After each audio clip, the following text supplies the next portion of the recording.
for joining today. We're going to talk about 3 more things that you can do to improve performance in Salesforce today out of the box. My name is Michael Norton. I'm a technical architect working for Salesforce. I've been with Salesforce 2.5 years now. It seems like a long time, a short time, depending on which way I look. Prior to that, I was a customer. I was with American Express for 3.5 years. And then AAA of Northern California, a longtime successful Salesforce customer for 7.5 years. I do have to show you the forward-looking statement. If anything that we talk about today sort of addresses roadmap, things that are coming in future releases, I will be certain to point those out. Not that we're on a buying call today, but try to make your investment and your purchasing decisions based on items that are currently available, not things that we might talk about in terms of roadmap. This is the agenda that I had planned for us today. We're going to do some introductions, and to structure those introductions, we'll talk about what's your name, where are you now, not necessarily where you live. And I loaded that question because I'm actually in an Airbnb in Prescott, Arizona, and then your favorite color. So after that, we'll talk about those 3 things that you can get started working with today. One of those things is platform cache. Platform events is another very, very powerful tool that we see a lot of customers adopting. External service is something that blows my mind, and the fact that people aren't using this day in and day out to solve problems kind of has me concerned, and that's why I wanted to share it today. We'll do a little wrap up, and here's my nerd humor to show you that I'm a coder. For each of the topics, I'll tell you what it is. So I'll tell you what platform cache is. I'll tell you when you would use it, and then I'll give you a quick demo. So keeping to that agenda, I'm going to ask for some assistance from you. Can you call out people and ask them their name, where they are, like today, currently right now, and then their favorite color? I'll get started. You already know my name, Michael Norton. Right now I'm in Prescott, Arizona. It's about 80 degrees here. It's wonderful. It looks like it's snowing cotton for some reason. I'm not sure why. And my favorite color is green. So next up. Go ahead and go down the list of attendees as they're in order on my view. So the next person is Doug Cantoy. Right. Very close, Kintawi. So just like it's spelled. Just kidding. Good evening, good afternoon, everybody. My name is Doug Kintawi. I'm in Athens, Georgia. I live in Athens, and my favorite color is blue. Thanks for joining, Doug, from Athens, Georgia. Wow. Yeah. That's fantastic. I grew up in Tucson, so. Okay, great. Okay, next up we have Emily Catter-Henry. Wow, I'm impressed. That was spot on. Yeah, my name's Emily Cutter-Henry. I'm in Phoenix now, and my favorite color is green. Nice. Welcome, Emily. And next, Carol Clark. Hi, I'm Carol. I am in Chandler, Arizona in my home office, which backs up to my kitchen, which is very convenient for making coffee. And my favorite color is pink. Thank you. Welcome, Carol. Next is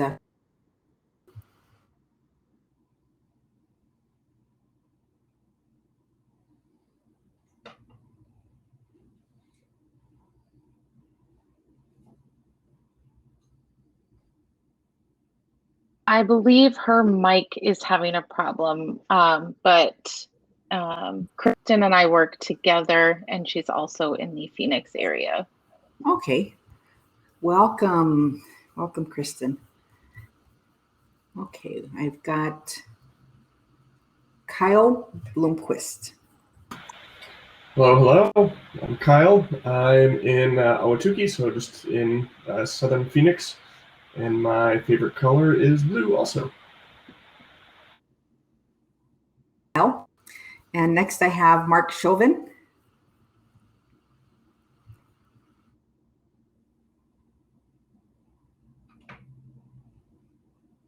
Okay. I know the little the meeting or the mic and camera controls. Okay. If you don't have a mic and camera, or if it's not letting it turn on, if you want to just chime in on the chat.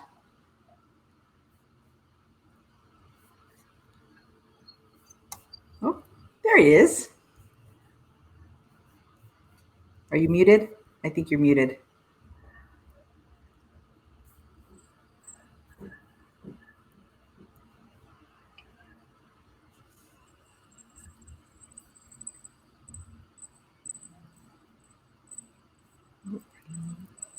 On. Oh, I think we lost Mark. Okay. No worries. I'll just type. Okay, and then Steve, our my fearless co-leader.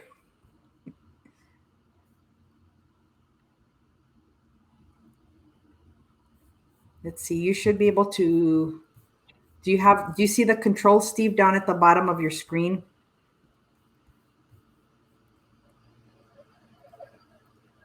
Can you hear me now? We can. Steve? You are. Hey, Steve. Hello. Let's see. How's everybody doing? So I am in Phoenix, right by Camelback Mountain, and I am a blue is my color. And I'm wearing my Lightning Platform T-shirt from about 7 years ago. Nice. Ooh. Thanks, Steve. And here's me, Marisa, Marisa Hamilton. I'm the other co-leader for the Phoenix Developer Group. And my favorite color is also blue. I love cobalt, actually. Cobalt blue is my particular flavor of blue that I love. I'm actually in I call it the fireplace room because this is the room that has the fireplace. And my daughter has brought her artwork home from school. So that's what I've been enjoying the last few days here in my fireplace room. Well, I love your lightning hat. Oh yes, my lightning hat from, I think it was around the same time.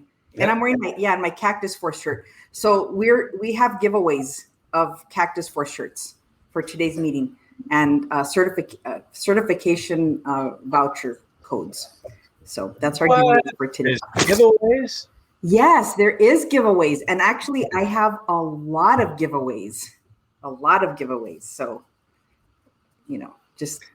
Excellent. So not only are people going to get informed and be given information about what they can do for free, they're also going to get giveaways.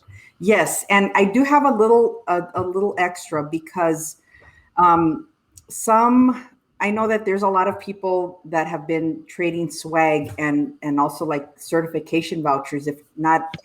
If you do happen to win one and you can't use it, they're transferable. So, if you know somebody that is, could use it and you win the certification voucher, just give us, like, if you have a friend, give us their name and we can pass that along.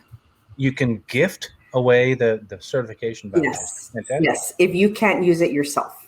Yeah. And same with your prize, your giveaway. We're trying to be really generous. Yeah. That's great. Yeah. All right, Okay. let's dig in. And before I get started, I like to make this as conversational as possible. So come off mute. We're not going to do questions at the end. I'd like to hear questions and comments and challenges, quite honestly, all throughout the whole presentation. So we're going to get started with Platform Cache.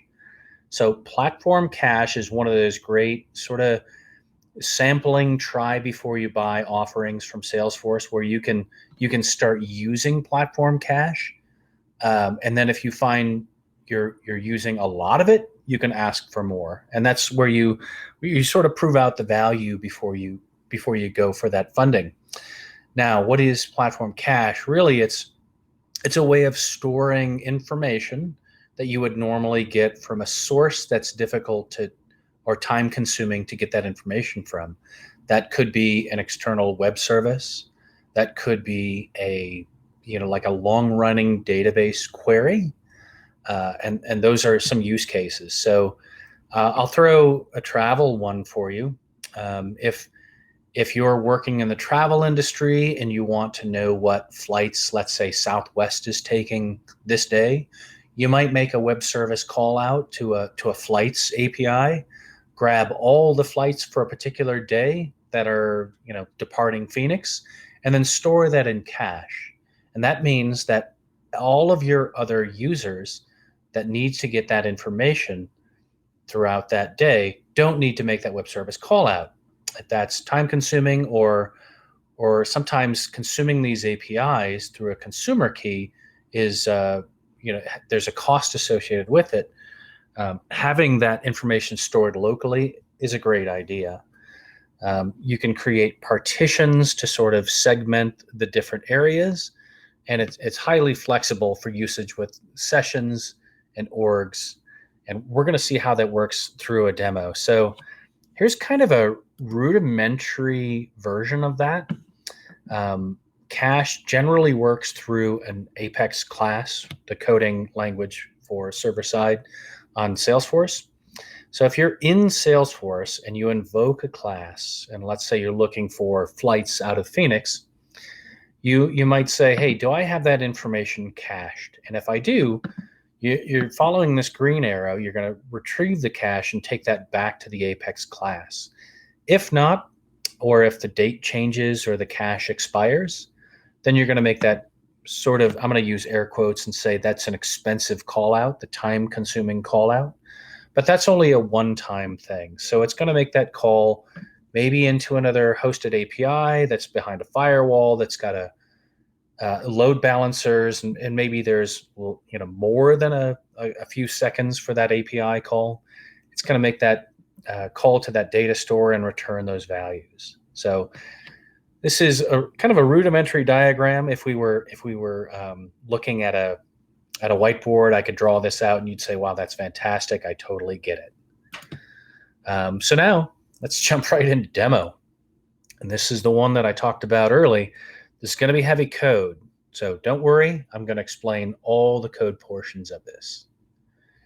What we're seeing right now is an integrated development environment, an IDE called IntelliJ. And IntelliJ has a plugin called Illuminated Cloud that allows me to connect all of this code to my Salesforce org. I created a developer edition org a couple of days ago for this demonstration.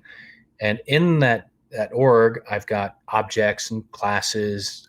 I've got all my standard objects, any custom objects that I've created, and then a link so that if I make a change to any particular class or any code component and I save it, it'll get pushed up through the metadata API. So let's take a look at what's going on with this class. I've called this class the weather service, and I've got a prefix called local.weatherCache I've assigned to a static variable called weatherCache. Now, when I invoke this service, I've got a method called get the current weather by postal code. Now I'm going to pass in a postal code, whether that's 85310 or 86301 for Prescott. And then what it's going to do is it's going to try to pull from that cache, from that local storage that was retrieved locally, whatever the weather is for that, and let's just say it's a temperature, for that zip code. So I'm concatenating the weather cache with the postal code for whatever was pulled in. And if that pulls back an actual value, then it's going to bypass the null check here and just return that current weather. If that weather is null, in other words, that cache isn't initialized, then I'm going to call this get current weather API. And you can see the mocking of that service below. Now, this wouldn't normally be the code that you see here. I would create an HTTP object. I would create an HTTP body. I would construct the whole REST API call. And then this would do an invocation out, a return. I would have to parse that response. I didn't want to do that for this. I thought it would be kind of overkill to write all of that out. So I've kind of mocked it here. So what I did say is, look, if they passed in 85310, I've got it mapped to 108. Let's just say the weather in Glendale right now is 108. If I pass in 86301, which is Prescott, return the 80. If not, if it's neither of those, then just return 100. That's kind of the default. That's what this service does.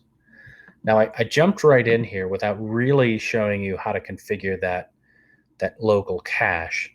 Let me show you what that looks like. Up. Let me go. Sorry. I need to open up my org.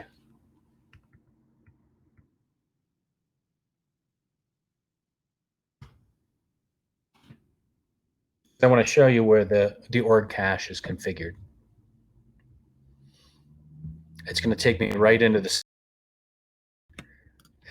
And each of the orgs has a default allotment of cache. So I'm going to use the quick find menu to find platform cache. Here's my org's current usage. I'm at 0.03%, not very much. Here's my breakdown. I've got most provider free. And then I've got two allotments. I've got local for weather and then local for geographic one. I'm going to show you that in just a minute. And if I look at the weather cache, I can see that I'm using some of that free allotment, that trial allotment, provider free allotment for this. And that one is just one segment of it that's actually providing you with quite a bit of cache. And then if I go back to the other platform cache, you'll see the one I'm used for my more complex collections one, and this geographic cache. It just shows you what you're consuming. So there we go. I can create, if I go back, I can create another partition. That's simple point and click, wizard driven. But now that I've got that cache, let's see it in action. And I'm sorry, I'm going to have to jump to my IDE here. And I've got Anonymous Apex. I told you this was going to get nerdy quick. I've got Anonymous Apex that I can use to grab the weather from 86301. And then I'm going to do the same thing for 85310, sorry. I create an instance of that weather service, the class I created in the first portion. And then I'm creating a string, and from that, the string is going to get assigned what the current weather is. And I am going to invoke this by using one of the plugin features. I'm going to execute this in Anonymous Apex. You could do this in the developer console. On the left-hand side is the code that I executed. On the right-hand side is the execution layout. I'm looking at debug items only. I can look at the execution log. But if I look at just the debug, I see that the weather in Prescott, Arizona is 80, and this sort of lazy view, weather in Glendale, is 108. If I update this, I'm just going to copy a couple of values. 85. I'm going to change this value to 48066, which is zip code for Roseville, Michigan. And then if I execute this again, what it should give me is that default value. And I did get that default value, the default value of 100 that came out of the class. So that's pretty cool. That's using that cache. It's not doing any sort of call out. If I look at the full execution log, I can see that it didn't execute, that it didn't do the API call out unnecessarily. This is valuable to save on, API hits, consumptions of external APIs, and it really improves performance for time. Does that make sense so far? Because I'm going to go a little bit more complex with the next example.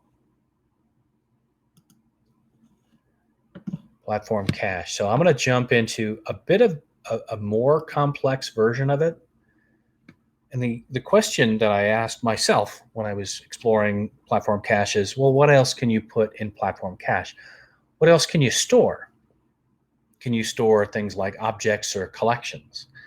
So I thought, well, let me create a complex collection, a map that has a string and then a list of strings. And this is a state zip code map. A map is one of the 3 collections that Salesforce supports. So the first thing I did was said, okay, I'm going to just create some zip codes for Arizona into a list of strings called Arizona postal codes. And I put 85310, I put 86310, which is Glendale and Prescott. And then I added those with a key value of Arizona. And I have that list, AZ postal codes, here. And then I created one for Michigan, my home state, with 85066 and then 49307, which was my college town. I added those to a list of Michigan postal codes. And then assigned that to a map that has the state key of Michigan, and then the list of postal codes. So I can store that to that secondary partition, the local geographic cache state zip map, and call that and assign my value and put that complex collection in there. When I retrieve the value here, I'm actually creating that same structure, casting, that casting, casting, the cache value, the cache value, into that complex collection, and then storing a value here. And just to show you that it does work, let me add one more. 480.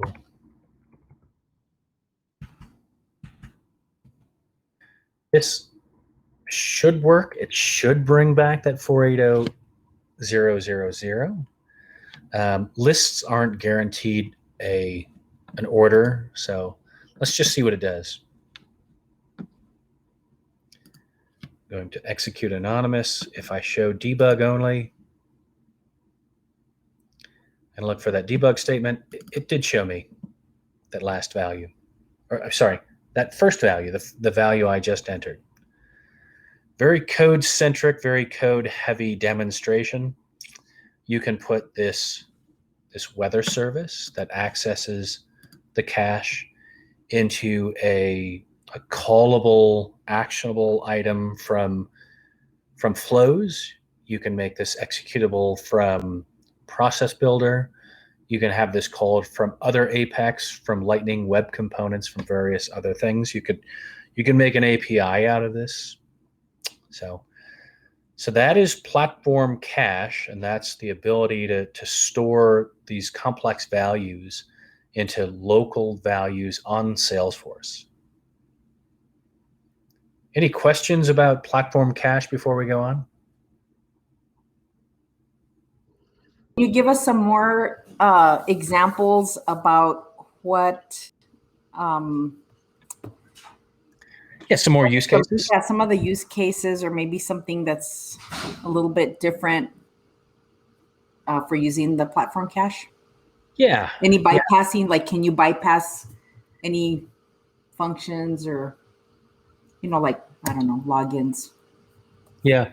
So great candidates for using platform cache are any things that take a long time to execute, whether that's calculations, whether that's SOQL queries or complex composite APIs that you're calling. Those are great examples of using APIs. If you have a contact center and you have customers calling and asking about repetitive items, and the repetitive items tend to be things that you have to look in other systems for, then using platform cache is a great use case there. Does that help? Yeah. Okay. So do you have any recommendations for if you use it up and you need more? Yeah. So what you can do is in your code, what I would recommend is putting logging statements around the AP or those call outs that are time consuming. So if I were to look at this current weather API and look at the actual implementation, I could put a start time and an end time on both sides of that call out. And if I tally that over time, I can say, look, because we're doing that cache value, we're saving, let's say 3 seconds on every contact center call. And if a contact center has 2,000 agents and each of them gets 1,000 calls per day, then you can say, look, I'm saving, let's say 3 seconds times 6,000. What is that in terms of contact center savings, cost savings, or customer satisfaction, right? If you've been on call with your internet provider and they say, sorry, my computer is a little slow today. How's the weather in your area? They start making small talk. You don't really want the small talk as a customer. You want to get back to your business. You want your service to be resolved, whatever the issue is. So yeah, it's a lot easier when you can say, look, I'm already making these cost savings using a little bit of platform cache. If we can expand that and put it into other use cases, then we can have a ton of savings across the business. It's just a matter of multiplier. When I was working at AAA of Northern California, we talked about what a data dip would do. If we can have the telephony system do a data dip into the customer database, we can save 11 seconds per call. Now, 11 seconds doesn't sound like much, but when you multiply that across every call and across every agent, you're talking about millions of savings over the year. So when you talk to your manager, your director, your VP, and you say, hey, I think I can save 11 seconds across this, and it results in $1 million, then they don't mind shelling out a couple grand for more platform cache. And I should have used air quotes across the couple grand. Depending on what your use case is, what your volumes are going to be, you can do the simple math on that, and you can show them and make the argument with facts and mathematics. That's what I like to do. Okay, make sense? Yes, cool. Great. Thanks, Mike. Right. Yeah, on to the next one, which should be platform events and change data capture. So platform events are these ephemeral messages, which is ephemeral, that's 4 syllables, which is a fancy way of saying temporary messages or logging messages that go out to a queue and have a topic to them so that you can have subscribers. Now, a message might be, hey, we just closed a big deal, a deal over $10 million. Notify other systems, right? Notify your VP. Or, if you're dealing with a loyalty system and a customer just goes from bronze to silver or silver to gold membership, then you can publish a platform event. Another system, maybe your customer service system or your loyalty management system, can look at that and say, hey, we need to send out a reward or a welcome package to this customer. I've got a lot of customers in the casinos in Vegas, and their VIPs use this all the time to send out messages to welcome new, platinum or, whatever that highest level is of VIP. Now, the other aspect of that is change data capture. And change data capture is not a new term. It's not something that Salesforce invented. It's actually a concept that really has been around for at least 20 years. Change data capture is sort of saying, hey, if something happens in my opportunity record or my case record, I want to know about that. I want to share that with another system. So it helps with data synchronization with maybe your, it could be a loyalty system. It could be, another ticketing system. And those are the use cases around platform events and change data capture. Well, we've made this, Salesforce has made this ridiculously simple with point and click change data capture and platform event technology. So going a little bit further, let's talk about maybe another change data capture use case. If you've got an online ordering system and you order, let's just call it a pizza. Love the pizza tracker from Domino's. Let's say you order a pizza and they start making it, and then halfway through that order, maybe you want to make a change to it. Maybe you want to change the delivery address. The default address was your own, and you're really at a friend's house. If you were to go to this fictional pizza online commerce site, change your address, well, they could update that in the order system, and then fire off a message that say, "Hey, new address," and then the delivery person would then get the message that says, "Hey, new address for this." Before you leave the shop with the pizza, you're going to need to know this information. This also helps with things like HR, being able to log activities in things like AWS, your data lake. I have some customers that are using this change data capture for abandoned shopping cart use cases. So if they have a customer that's shopping for an item, shopping for sometimes expensive items, maybe a reservation to a flight for France, and then they drop it and they say, "I'm just going to walk away." Platform event could be fired and say, "Hey, I haven't had an activity for the last 5 minutes, 10 minutes. You set the threshold. Maybe we want to follow up with them on a sort of marketing message." And you've all gotten this before. You've all gotten these messages, whether it's from Netflix that tells you to finish watching a movie, or whether it's from Amazon that says, "Hey, one of the items that you've been looking for is now on sale." Those are really great use cases for platform events. And platform events can be treated with code, so you can have triggers off platform events.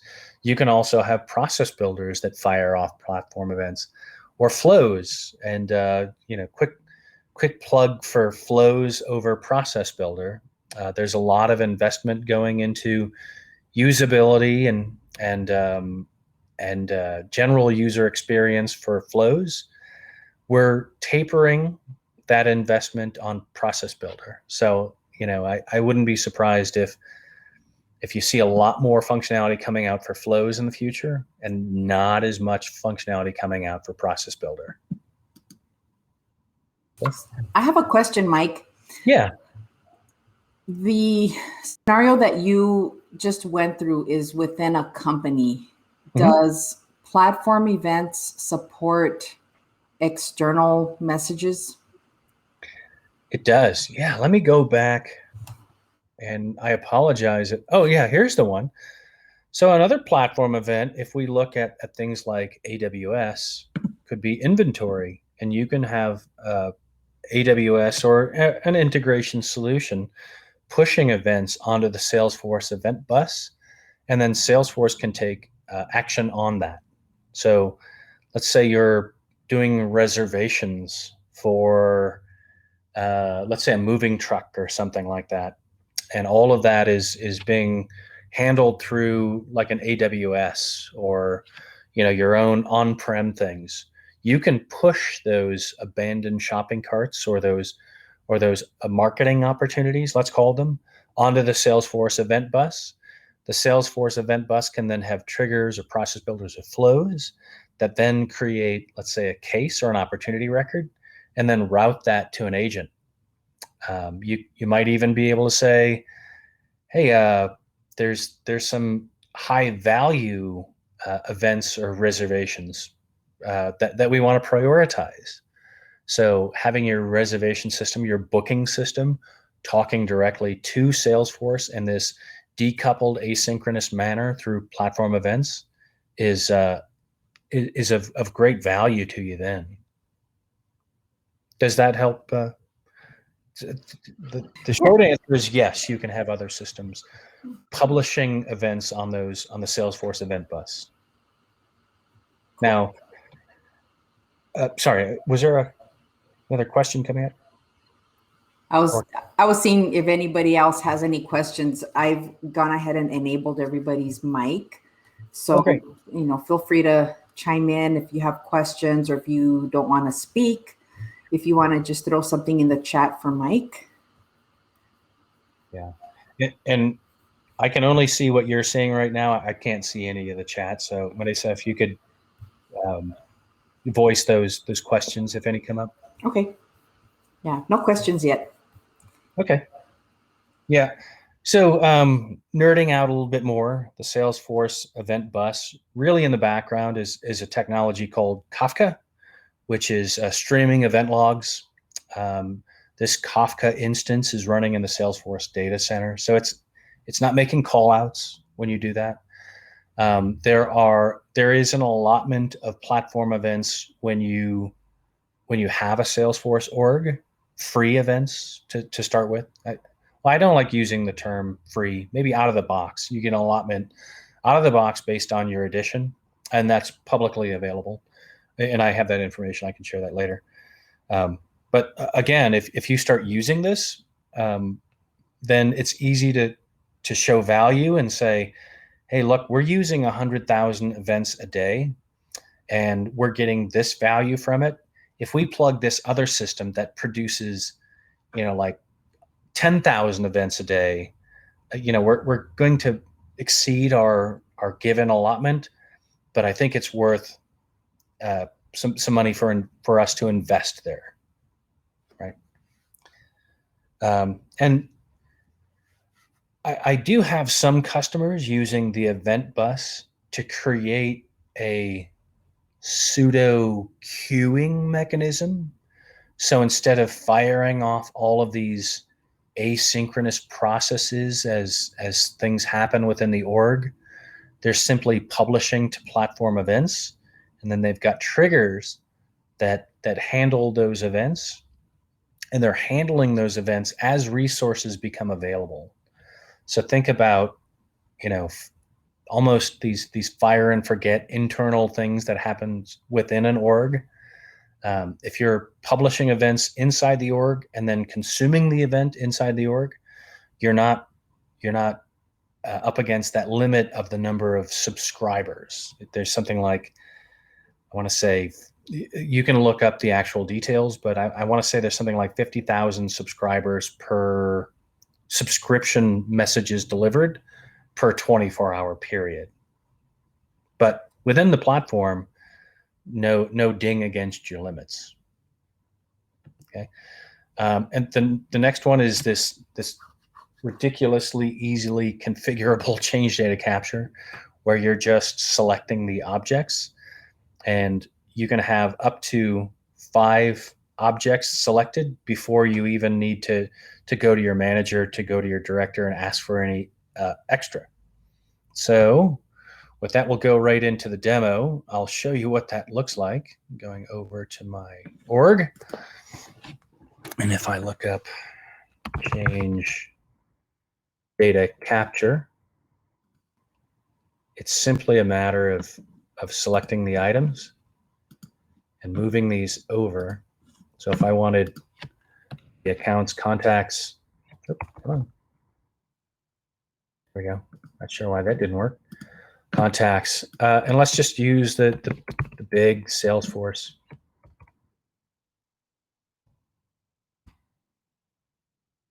Objects. Well, something's wrong with search or the cache I've got.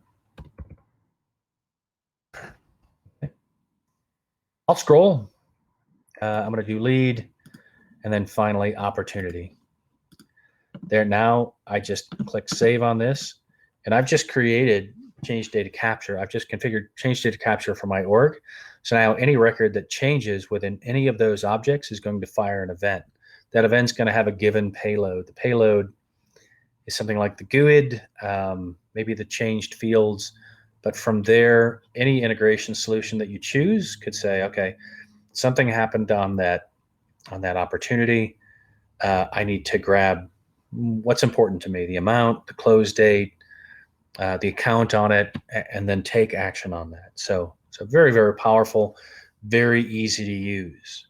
When I got started with Salesforce, somewhere in the range of 2007, 2008, there were hardware devices that were being sold. IBM Cast Iron, I want to say, was the device, that were hardware devices that were plugged in into your data center that were sort of doing this the brute force sort of way. It was making queries, doing polling, publishing. Using that publish subscribe method is the absolute way to go. This helps you develop your event-driven architecture. So, any questions about CDC, platform events, before we move on?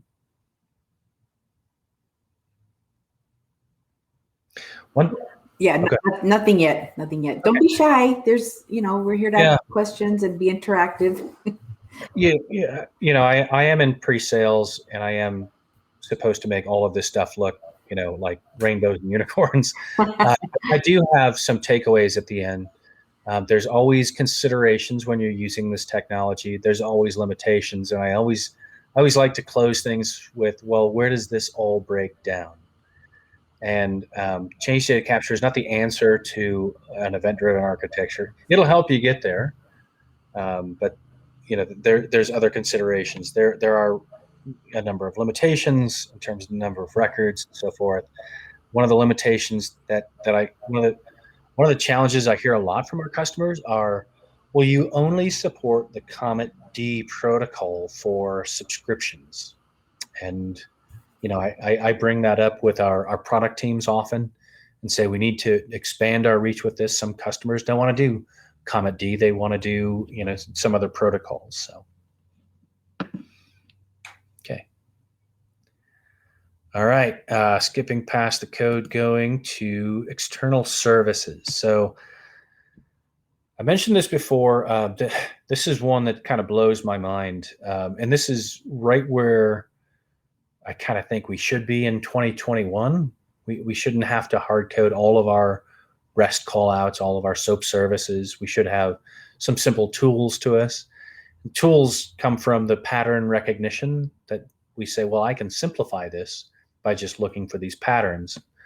And those patterns are expressed in something called an Open API spec document, formerly known as a Swagger document. And that's how we define the contract for a web service. Now, that's a very complex statement. I realize that. Contract for a web service just means I am going to give you these fields, and from that, I want this response, and that's all you're doing. You're not implementing that. That's an API implementation. The API spec simply defines, the parameters in and the result structure back. So with that, that comes in a very structured way in that Swagger document. Now, if you think about what that contract might look like, I'll show you in just a minute.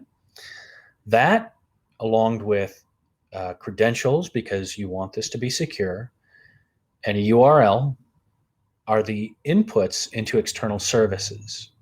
Okay, and external services is kind of a ambiguous term. What does it actually mean?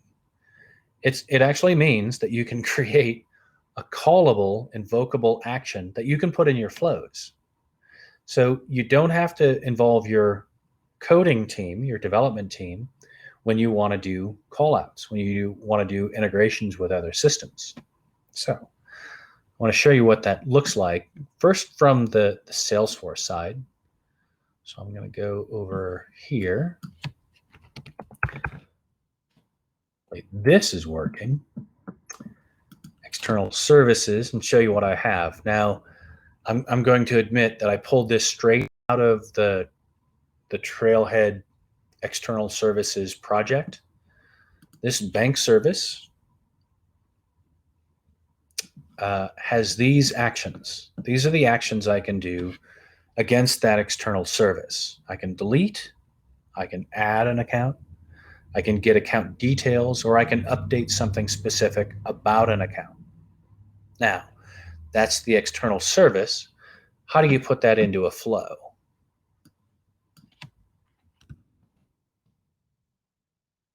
Let's take a look at the flow that uses this external service to get bank details from a mock service living out in Heroku.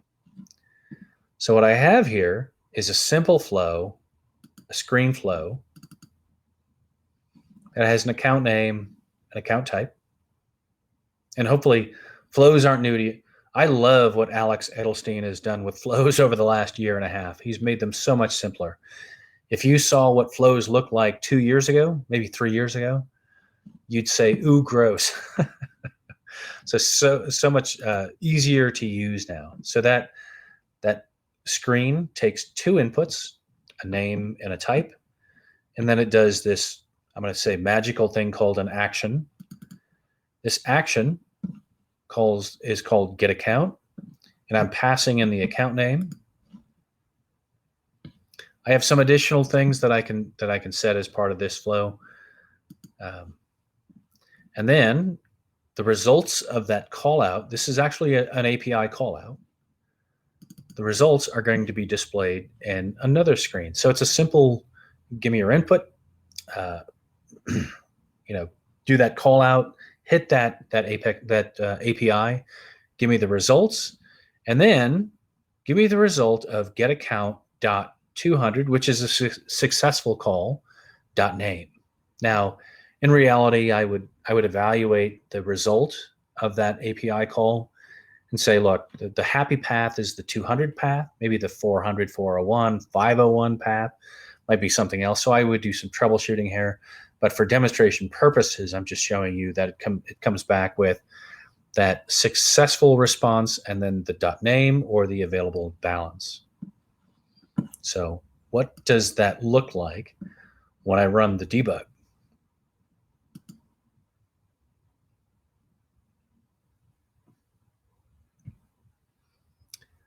I should have run this earlier just to make sure that the API is, that the service is up, but I think Thompson is the one I was using. I'm going to leave account type as blank. But if we see what the debug details look like, it actually does that API call, and the balance is 0. That's not exciting, but it did make that call out. So let's take a look at that output again, and maybe of a little. I want to show you another value. So if I did the output from get account, that's that action, I could say, okay, from a successful response, I want to show the account type.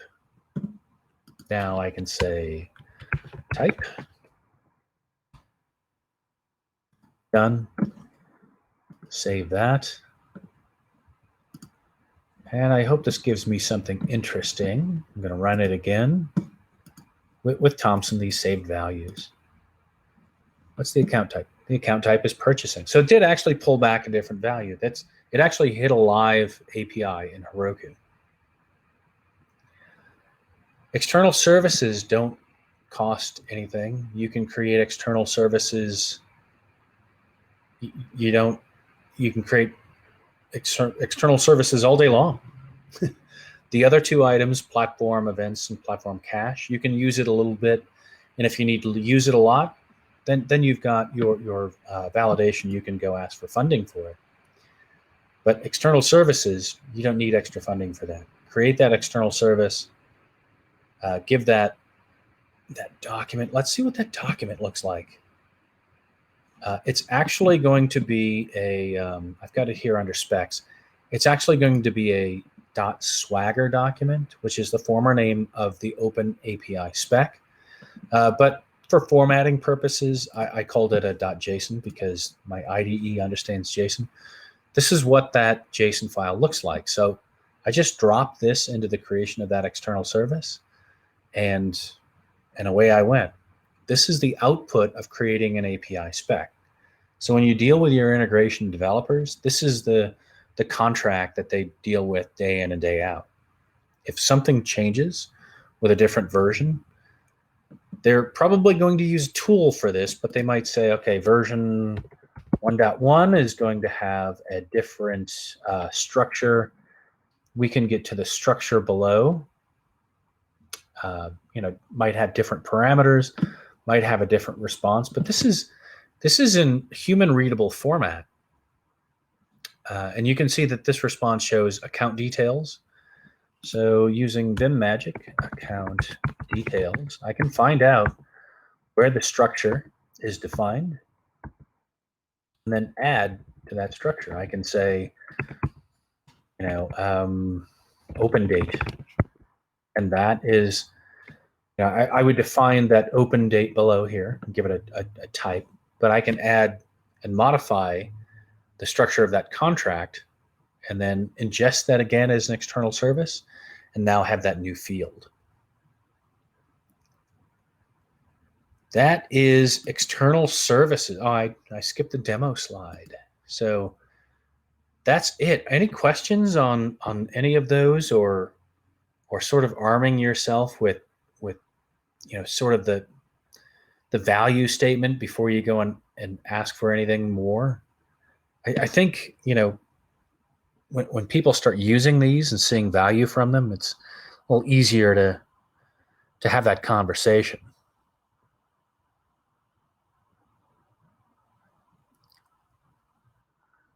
Yeah. So can you talk a little bit about the kind of companies or size, I shouldn't say kind of companies, but are these services and features for large companies? Is it worth a smaller company or mid-sized company using this?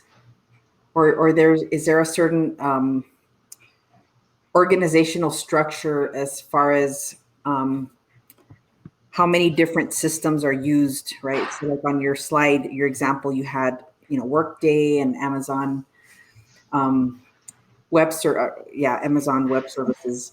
Is that, again, would that be the typical use case of a company that would use, like the platform events? Yeah, great question. I always ask that of our product team. Who are we aiming this toward? And I tend to think about my days of being a customer, both at AAA and Amex, and say, could we actually use this? And I think the answer is to start with all of them. I think small to mid-sized companies could start using these features in production. If you think that there's any risk of hitting some sort of limit, probably plan ahead and do maybe a proof of concept in a lower environment. I think for the larger companies, definitely call it out as a proof of concept.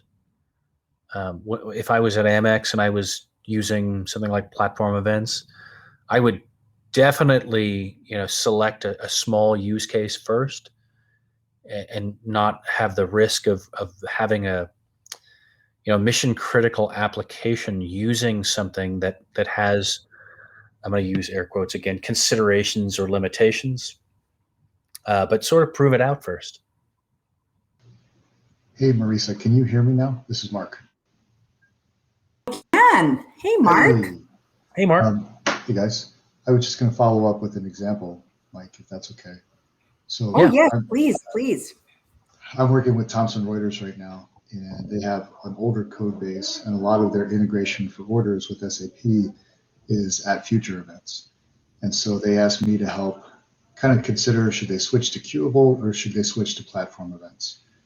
And short-term, long-term, kind of short-term, if they just change it over to queuable, that would be an easier answer because it wouldn't be as big of a change for them. But longer term, to kind of lay the groundwork of platform events and using it for other things, I put together a bunch of decks and had to do a lot of hand holding and convincing. But I think they're going to start very small with a group that does maybe 500 orders in a day. But one of the things that we liked about it was you can create a very lightweight message on the Salesforce side that says, this is the account, this is the order ID, send that out as an event, and then the ESB can kind of pick that up and reach back in through the API to get all the additional details that it needs. So if you're familiar with how outbound messaging works and workflow, kind of that older concept, it's a very similar way for platform events to work. And doing it that way was a lot more scalable because there is a limit of a 1 meg message size on platform events. So they were a little worried if they had complicated orders with a bunch of line items, 50 line items in an order, they might get close on that limit.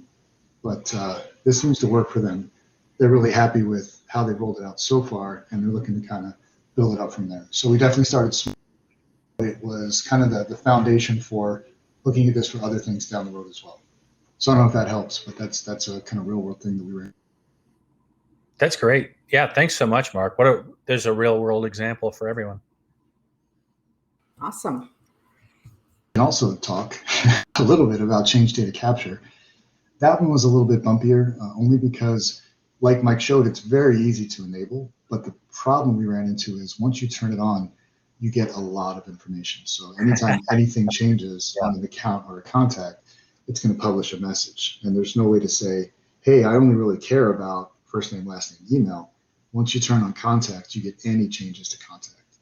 And so that was a bit more overwhelming, and we kind of scaled that one back. You can't really define the message on change data capture. You get the fields that changed. So you can't say, I want the field to change, but I always want to send this field too, even if it doesn't change. It's more an all or nothing thing. So that one, we're kind of taking a step back, looking at maybe switching to platform events or changing that up a little bit. That one was kind of not as positive, but it was good to try it out and kind of run into that too. So, Mark, I 100% agree with that. There are some that say publish all the events and let the integration solutions sort them out. I don't agree with that. I would much rather see maybe a process builder or a flow that says, or a trigger that says, hey, was the name or the address or one of those fields that you're concerned with, was that changed? Okay, now publish the platform event. You don't want to just throw all the messages up there. I have some customers that have tens of millions of contacts, and sometimes the contacts are updated nightly by like an ETL job. You don't want to fire off tens of millions of platform events because you've got CDC configured on that. I will say that I've talked to the product team about that, and they say that filtering is on the roadmap. Now, again, safe harbor. Safe harbor. Yeah, safe harbor. That's supposed to be a roadmap item. I can't give you an estimate as to where that's coming out in terms of which release, but it's very well talked about.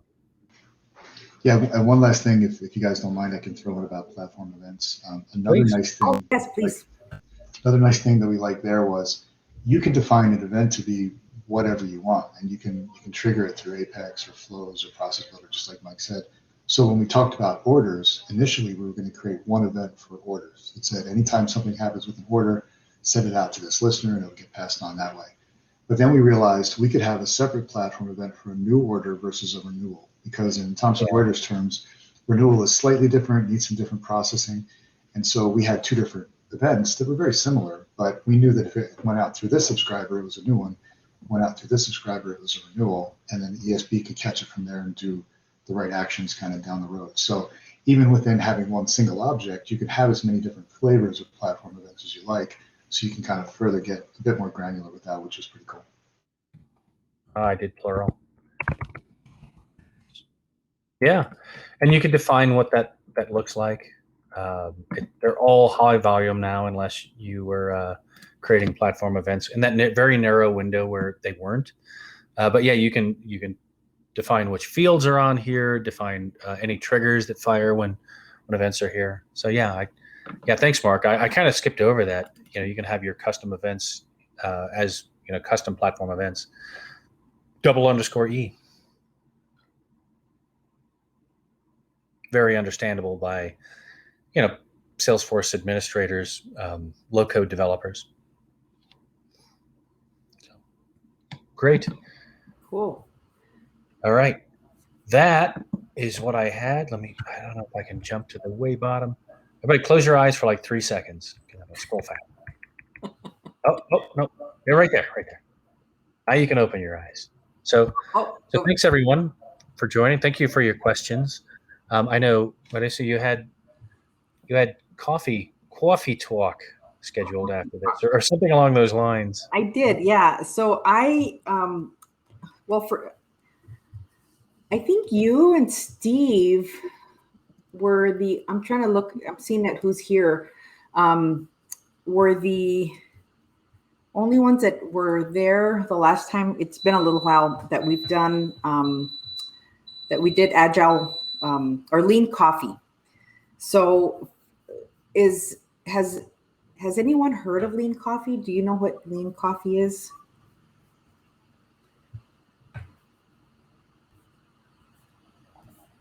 No. I can no, yeah. Crickets. No. Okay, so I will, let's see.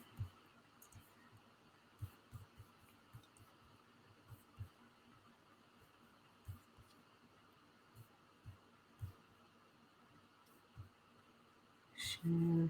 Okay. Are you able to see my screen? Oops, I think that's the wrong one.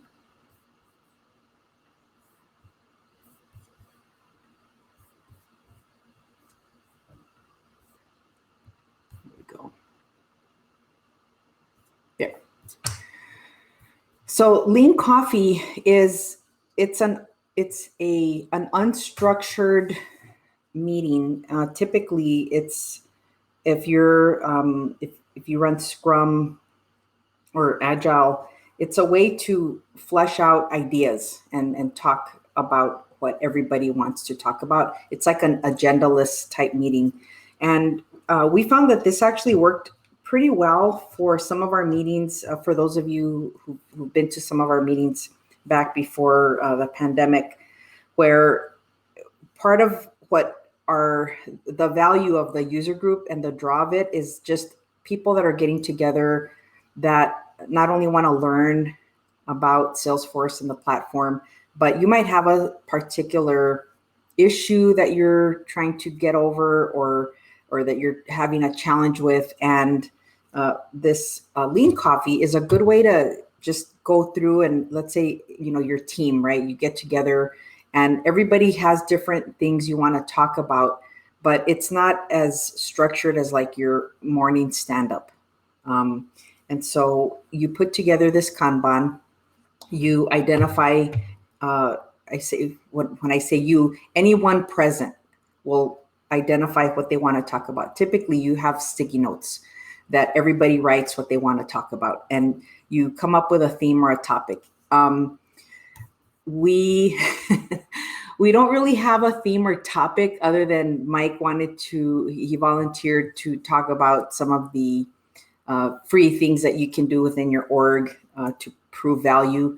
But also because we haven't seen each other in a long time, I really had wanted to get us together in person.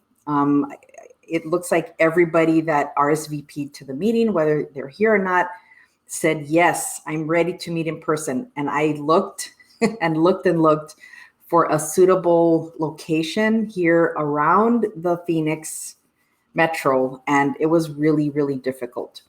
So I actually put that in my things I want to talk about, because I would like us to, try, even if it's a small group, of 10 people, I think it would be really great to try to meet somewhere here in person and have these discussions.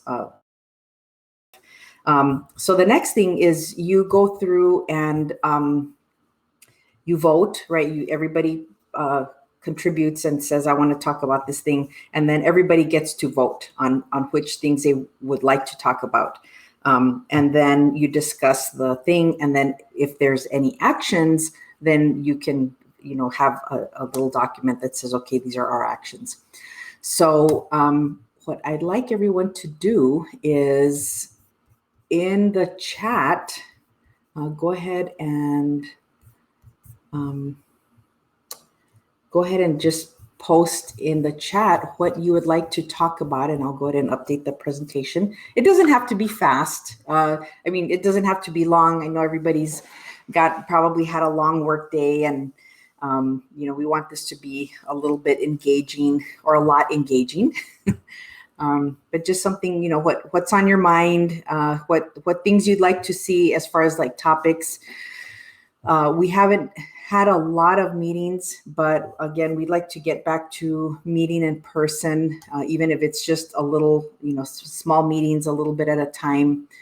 We had our great success with Cactus Force for those of you who joined. We'll be back next year. But in between, we'd like to, have these virtual presentations as well as maybe a few in-person meetings. And Steve, if you have anything to add, you've been awfully quiet. No, this looks good. It's definitely getting time to start getting in person. I think we're definitely looking forward to this. We've been holed up in our little homes long enough. Yes. Okay. Crickets. Okay. So the things that I put up is in chatting with Mike Norton here about today's meeting, we had a chat about DevOps, and it's interesting that when this group first started back in 2014, it was a really big topic because it was not an easy thing to do. If you had actually any size of team, DevOps was just a challenge. I'll add to that. It wasn't an easy thing to define. There was nothing easy about it. It was actually quite painful. So it was a topic, right? And so there's a lot of tools out there. Things have changed. And I think that with a pandemic, I felt like it would be a good topic to visit again, because it's one thing if you're with your developer team and everybody's sitting in close proximity, you can, walk over down the hall and say, hey, we're working on something, or we're getting ready to release, or you have your schedule where, if you have like Thursday night releases, everybody that's on the release team stays after work and everybody's physically in the same place where you're doing your deployments and your releases. But everybody's not in the office. And even for distributed teams, Mike, you worked at Amex. If you went through that release process again, you might be with a distributed team, but everybody's still in an office, not in their homes. So it just, new challenges. The next thing is I put, again, meeting in real life, what things you'd like to discuss, or not at all, or no topic, and just let's find, get together and make suggestions of where we could meet. As I said, I had a real challenge finding a suitable spot that wasn't overcrowded and where everybody could feel safe. And then the last one, just hobbies, right? And everybody's been home. If I think the Salesforce ecosystem has been one of those really fortunate. If you're in this ecosystem, it's really fortunate because everybody that I know has been incredibly busy and had a lot of work. And it's just it's good to be in tech. It's good to be in this ecosystem, not only for the support, but also just to have gainful employment. And so with that, if anybody, again, would like to have, spend some time talking about, well, when you're not working or doing tech or Salesforce, what do you do, right? What kind of different things? And again, this is part of our normal everyday life now. So I just threw that in there. So if anybody has anything. I'll throw one out there, and I know it's not going to be unique, but I started tinkering with a guitar, an acoustic guitar, trying to learn a few chords, trying to learn a few simple songs. I'm not very far, Mary had a little lamb, hot cross buns type of thing. But I know that's not unique because I went with a friend of mine to a guitar shop and he said everything was sold out. So there's quite a few people that are picking up guitar or picking up these new hobbies throughout the pandemic, and so I thought that was something worth sharing. I don't know if that's what you were looking for. Yeah. Or yeah, if we, I mean, nobody's chiming in as far as ideas or things that they'd like to discuss. Did anybody get on the sourdough baking bread wagon? I want to know somebody who's done that. How do you even start it? So my daughter, oh my gosh, she got into the whole baking thing. I have the extra weight to prove it. Did she do the bread thing, the sourdough bread thing? Oh my gosh, she did all kinds of bread things. And I just, when she started doing it, I said, it's really complicated. It's probably not going to work out the first time. And of course, the very first loaf that came out of the oven was perfect. So, nice. Okay, I give up. Now, is sourdough the one that you have to actually start with sourdough? Yeah, I want to know how you start it. Where do you get the starter from? Like, it doesn't take yeast, but yet you have to have this. I love sourdough bread, and so if I could figure out how that works, that would be great. What's the pier in San Francisco? Pier 39? That sounds right. Pier 39, where you get the sourdough clam chowder. Clam chowder, thank you. Yeah, and the bread bowl. Yeah, I think it's the Boudin Bakery. Yeah. I think there's a place in San Francisco that has the epicenter of sourdough. Uh-huh. And you go get the sourdough to make your own sourdough. Do they even sell the starters though? Good question. So I went and got a Komodo Joe smoker, and that's where you pour in the coals and you light it and you cook something for 8 or 10 hours. And normally you wouldn't light this thing and go to work.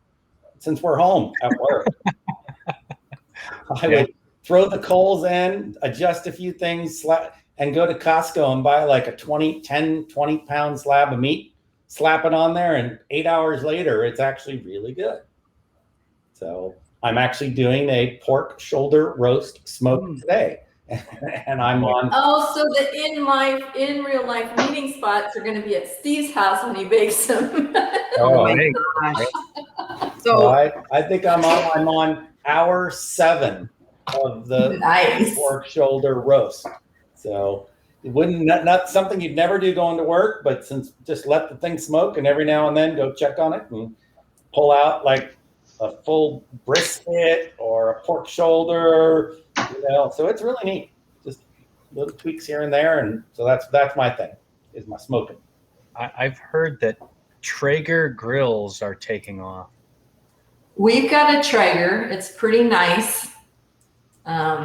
It's got a whole app thing that you can monitor on your phone and set it and forget it or whatever. We don't even have a traditional gas grill anymore. Everything's done on the Traeger. It's I think Steve invented that, the app with your grill. Didn't you, Steve? We did have the app on the Lynx grill, and I had model number 1. And so, yes, it tells you when to flip things. But the Traeger is the one where it actually throttles the wood chips going in. Yeah. Well, I'm at the old school Komodo with a big round thing, like a big green egg, and just open it up, throw in coals. I've heard that the Traegers are infectious. So one person in a neighborhood will get a Traeger, and then they'll have a bunch of people over. The next thing you know, Traegers are showing up everywhere. So my one hint is to buy it from Costco when they have the road show, because if anything goes wrong, you can always take it back to Costco and they'll make it right. Because we've already had one go wrong. So here's a question for everyone. How would you relate your hobbies back to your work, or do they relate back to your work? Like Steve's case, where he was one of the ones that worked on that smart grill. This is Mark. I have one, but it's a bit of a stretch, but maybe hear me out. So I've had a mountain bike forever, and I would kind of half-heartedly do it. But once gyms and everything closed, I started doing it a lot at night, which is a bit terrifying. I got these super bright lights, like 3,500 lumen lights and things. And it's very cool. But the flip side, where I'm tying it back to is I've been studying for certs and all kinds of stuff.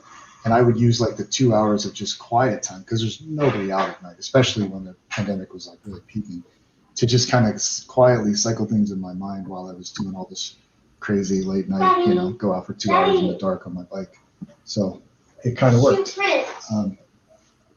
But that's a bit of a stretch, I realize, but that's my hobby and my. Yeah, that's actually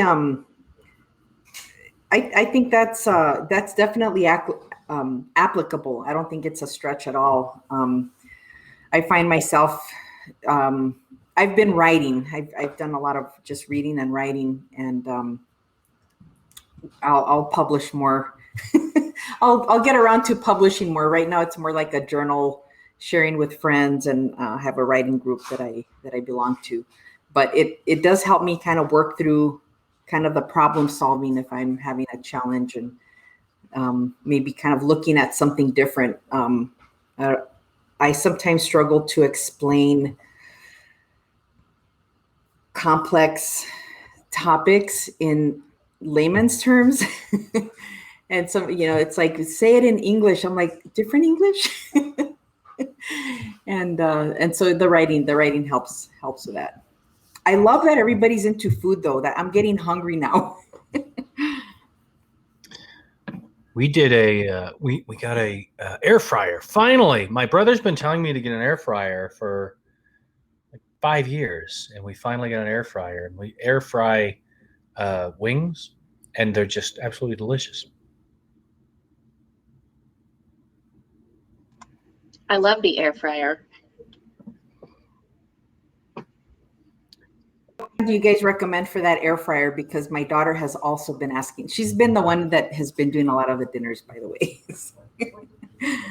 I recommend the kind my ex-mother-in-law gave me. I never would have thought of it because I don't fry anything, but it's great for a lot of things. I just do like a piece of cod in there with lemon and stuff, and it comes out beautifully. Mm. And I guess you can dehydrate fruits and stuff, so I want to try that next. Oh, nice. Well, if you could put it in the chat, and and we'll share all this too, by the way. We're recording, so and we'll share, Mike, if you have your presentation afterwards, we'd love to. Yeah. We'll put the recording up and share the slides and share the recommendations. And I'll just ask everybody that if and you can also again, reach out to us separately. But if you have any recommendations on where, if you're here in the Phoenix Valley, where we could meet in person, what I was finding the big challenge was that a lot of the venues where we typically would have had meetings in the past, first of all, they want a tremendous amount of money. And I understand that, they're trying to make up revenue from the last year. But we don't have that big of a budget, right, to spend thousands of dollars on space. And the restaurants where we could have made reservations are very, very crowded. And it's just not, I want everybody to feel safe. I did have one suggestion for a public park. So again, if anybody has just a restaurant around, depending, I think we try to stay local, or not local, central, just central to the whole valley. But if anybody has a preference, Mike, right before everybody joined, he's up in Prescott, and he says, well, maybe we should kind of take it on the road and ask, there's a user group up in Prescott. Maybe we can ask them to host us, and we can get out of the heat. So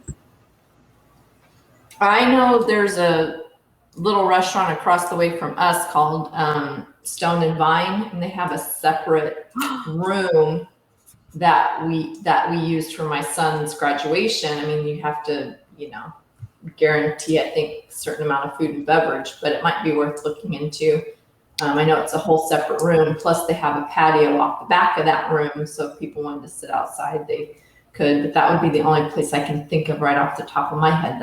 But that's not Central, that's Chandler. Yeah. Well, we can, I think we have to be flexible. I know I tried, I looked all around Tempe, Phoenix, I think even South Scottsdale, and everything's just very packed. Mm-hmm. And of course, there's also, it's May graduations. So again, we're open to suggestions and, whatever, and topics too, right? If there's, I know the other thing that we've done in the past, again, and the other thing that, and I brought this up earlier in the pandemic when we had a virtual meeting, that all of the groups all over the world are having a lot of virtual meetings. So if you haven't taken advantage of, pretty much everybody posts recordings of their meetings. So anything you want to learn, like all of Mike's presentation, and just anything that you're interested in, it's out there. If you haven't checked Cactus Force, everything was recorded. We had about 40 sessions. So if you haven't checked those out, they're all up there for your viewing pleasure. Yeah, I mean, we have, again, so that's why we kind of want our local, these presentations to be a little bit more focused on our local folks here. So, and then of course, welcome anybody that's joining from any other location. That way they can get to know us a little bit better. The people behind the group.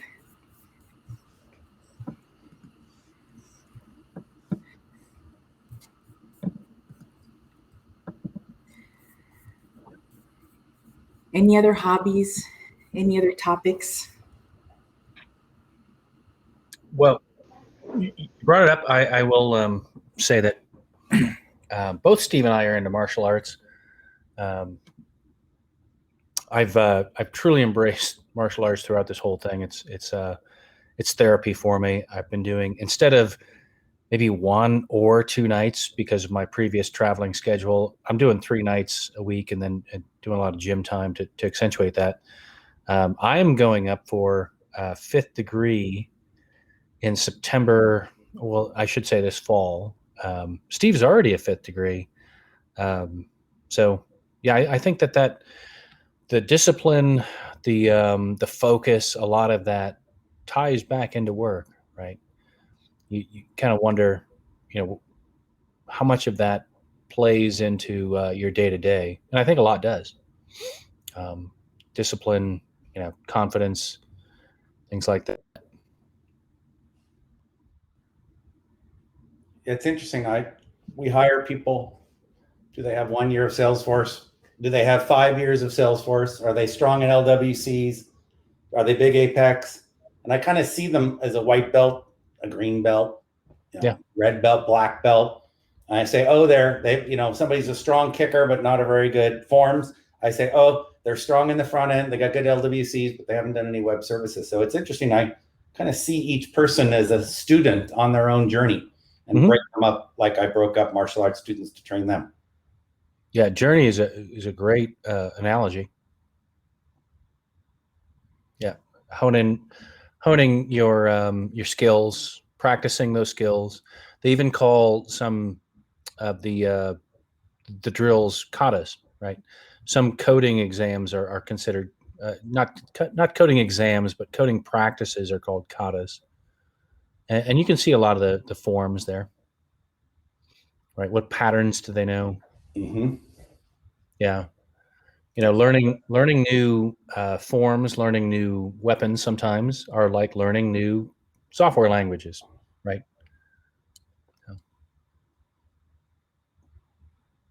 Those analogies, guys. And that's been appropriated the other way too, right? Like what are the green belts called? The Six Sigma, they call them Six Sigma green belts, the black belts, and so forth. So they've adopted that. We've even got, within Salesforce, we've got integration black belts or Einstein black belts, sort of the people that have a level of mastery over a technology or a domain.